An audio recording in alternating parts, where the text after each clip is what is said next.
This little book is called Games of Patience for One or More Player, and it's by Miss Whitmore Jones. Whilst I don't know the exact publication date, there are a couple of clues within the book itself, a couple of handwritten inscriptions. The first is from 1890, and then there's a later one from 1918. What can a 130-year-old book teach us about modern day life? It turns out it's quite a lot. And right there in the introduction, we see how it can apply to modern day life. She says, any unexciting game soothes the brain and is the best remedy against insomnia. That's the important bit, and we're going to dig into that a little bit more. We all know we need to spend less time on our screens, whether we're doom scrolling, playing a word puzzle, or throwing birds at pigs. For the sake of our mental health, we need to reduce that screen time. Now, I've been playing cards for as long as I can remember, from the games that my grandparents taught us as children, such as Switch and Rummy, later on Whist, to more recently when I took up playing bridge, because I believe that unless you continue using your brain, you lose the ability to, and so bridge is a great option for that. I've also played Patience for a very, very long time. I strongly associate playing Patience with a great aunt of mine, Great Auntie Dora, from when I was young, and I think that's possibly because she also taught me to cheat at the game.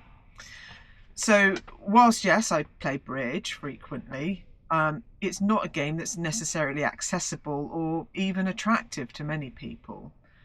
But Patience is a game that we can all play. When most people think of Patience, they think of a game popularly known as Klondike, which was used by Microsoft to help people learn how to use a mouse 30 years ago now. But there are so many other variations.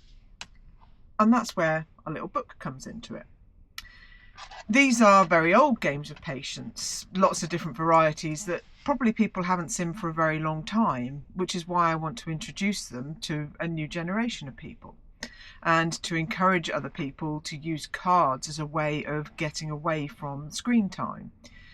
There's a sort of mindless mindfulness to playing Patience. I find that when I'm playing a game of Patience, my mind is fully on that, which means it's taken away from any other stresses and thoughts that might be going through my mind.